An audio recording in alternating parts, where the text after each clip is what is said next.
ఇచ్చిన మాట చెప్పిన పని అన్నీ నెరవేరుస్తాను. నీ పని అయిపోయిందనుకో. ఏంటి, నా పని అయిపోతుందా? ఐ మీన్, నువ్వు ఆశిస్తున్నది కోరుకున్నది జరుగుతుంది అంటున్నా. అదే ఎప్పుడు అని. ఇంకా ఎన్నాళ్ళు? నువ్వు నాకు చెప్పింది ఒకటి, చేస్తుంది ఒకటి. నాకు నీ మీద డౌట్ వస్తుంది బాగి. నువ్వు మళ్ళీ అమర్తో కలిసిపోవాలని అలాంటిదేం లేదు కదా? ఆ యాదమ్మతో తిరిగి నీ బ్రెయిన్ కూడా పాడైపోయినట్టుంది. నువ్వు కూడా యాదమ్మలాగే ఆలోచిస్తున్నావు. ఆలోచించడం కాదు, జాగ్రత్త పడుతున్నాను. నా అనుమానం నిజమని తేలిందో, నా గురించి నీకు బాగా తెలుసు. నీ గురించి నాకు తెలిసే, ఇంకా నీకే నా గురించి తెలీదు. ఇప్పుడు నేను నీకు చెప్తుంది చేస్తుంది పరోపకారం కాదు, నువ్వు ఇన్నాళ్ళు చేసిన దానికి నేను తీర్చుకుంటున్న ప్రతీకారం. వెంటనే నువ్వు వచ్చిన పని మొదలు పెట్టకపోతే నా విశ్వరూపం చూస్తావు బాగి. ఆల్రెడీ మొదలు పెట్టానే, నీకే ఇంకా తెలియడం లేదు. బాగి, నేను చెప్పేది ఒకసారి జాగ్రత్తగా విను.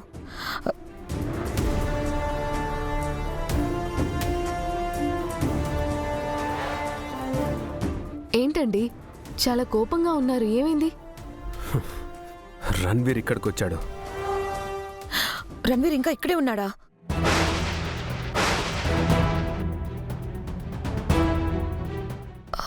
ఇంకా అంటే ఇద్దరు కలిసే వచ్చారా ఏంటి?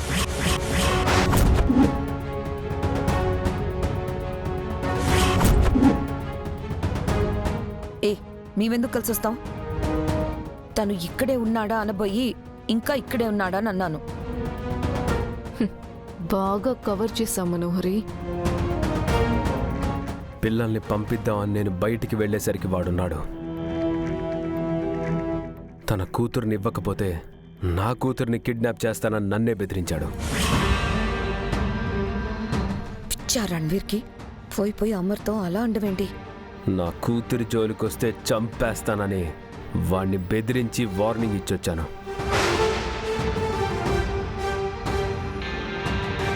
మంచి పని చేసావు అమర్. పోలీసులతో చెప్పి స్టేషన్లో పెట్టించాల్సింది.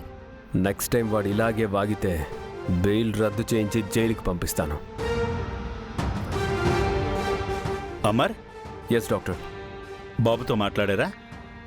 మాట్లాడాను డాక్టర్. బాబుకి సెకండ్ డోస్ ఇవ్వాల్సిన టైం అయింది. పదండి. నేను ఫోన్ మాట్లాడేసి వస్తాను.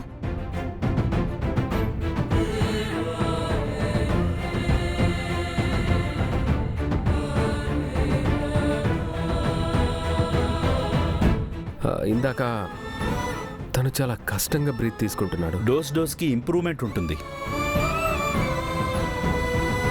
టైం టు టైం ఇంజెక్ట్ చేస్తే ప్రాబ్లం క్లియర్ అవుతుంది.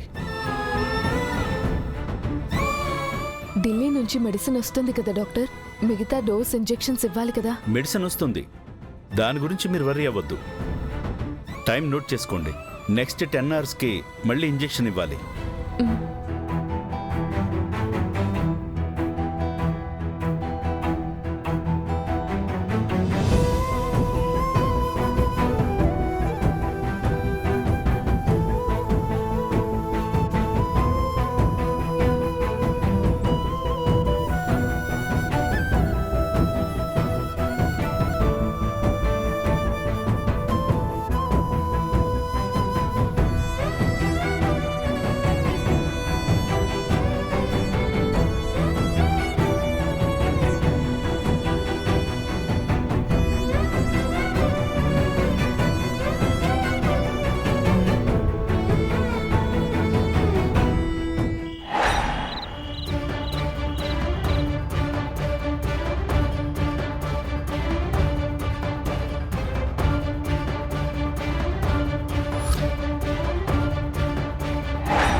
నా ఫ్యామిలీ జోలికొస్తే నా గురించి తెలుసు కదా.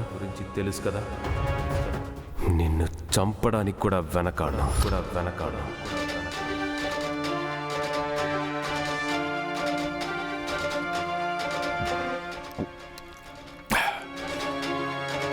Ranveer, are you mad? నిన్నింటికి వెళ్ళిపోమని చెప్పాను కదా, ఎందుకలా హాస్పిటల్ బయట అమర్తో గొడవ పెట్టుకున్నావు? ఏం చేసినా ఆవేశంతో కాదు, ఆలోచించి చేయమని చెప్పాను కదా. ఆ మాత్రం బుద్ధి బుర్ర లేవా నీకు? ఇలా తాగడానికి తప్ప నువ్వు దేనికి పనికిరావు. వేస్ట్.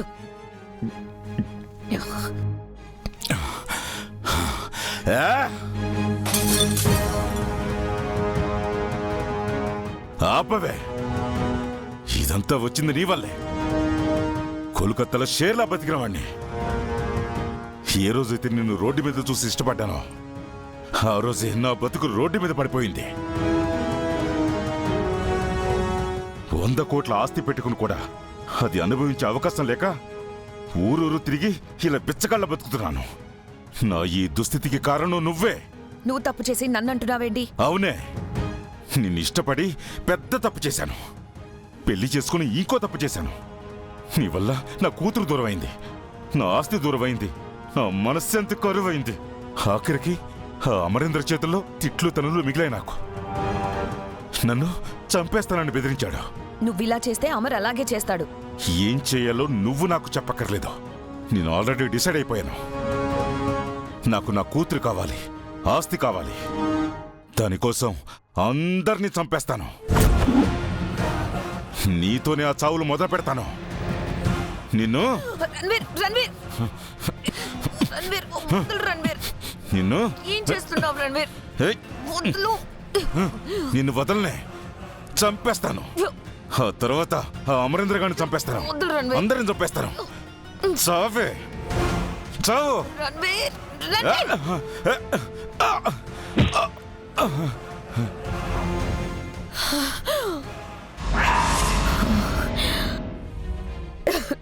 ఏయ్! నిన్ను రణ్వీర్, పిచ్చి పట్టిందా నీకు? నన్ను అమర్ని చంపితే నీ కూతురు వస్తుందా? నీ ఆస్తి నీకు దక్కుతుందా? మరేం చేయమంటావు? కొద్ది రోజుల్లో నా బెయిల్ ముగిసిపోతుంది. నేను మళ్ళీ ఆ జైలుకి వెళ్ళాలి. అదే జరిగితే ఎప్పటికీ నా ఆస్తి నాకు దక్కదు. ఆ జైల్లోనే మగ్గి మగ్గి చావాలి. అవసరం లేదు. నీ కూతుర్ని నీ చేతుల్లో పెట్టి కలకత్తా పంపించేస్తానని కాశ్మీర్లో నీకు మాట ఇచ్చాను కదా. ఇవ్వవే, నా కూతురిని నా చేతుల్లో పెట్టు, వెళ్ళిపోతాను. ఆ పిల్లనివ్వాల్సింది నేను కాదు, అమరేంద్ర. మరెందుకే మాటిచ్చావు? వాడు నా కూతురిని నాకివ్వడు. ఇస్తాడు. ఇచ్చేలా నేను చేస్తాను. ఎలా చేస్తావు? నువ్వు చెప్తే ఇచ్చేస్తాడా? అమరేంద్ర కొడుకు ఇప్పుడు హాస్పిటల్లో ఉన్నాడు.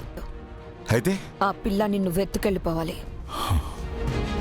వాణ్ణి నీ దగ్గర పెట్టుకొని నీ కూతుర్నిస్తే వాణ్ణిస్తానని అమరేంద్రతో బేరమాడు. కొడుకు ప్రాణాల కోసం అమరేంద్ర ఏదైనా చేస్తాడు. ఎందుకంటే పిల్లల్ని కంటికి రెప్పలా చూసుకుంటాను అని చనిపోయిన ఆరుకి మాటిచ్చాడు. ఆ మాట కోసం తన కొడుకు కోసం చచ్చినట్టు అమరేంద్ర నీ కూతుర్ని నీకు అప్పగిస్తాడు.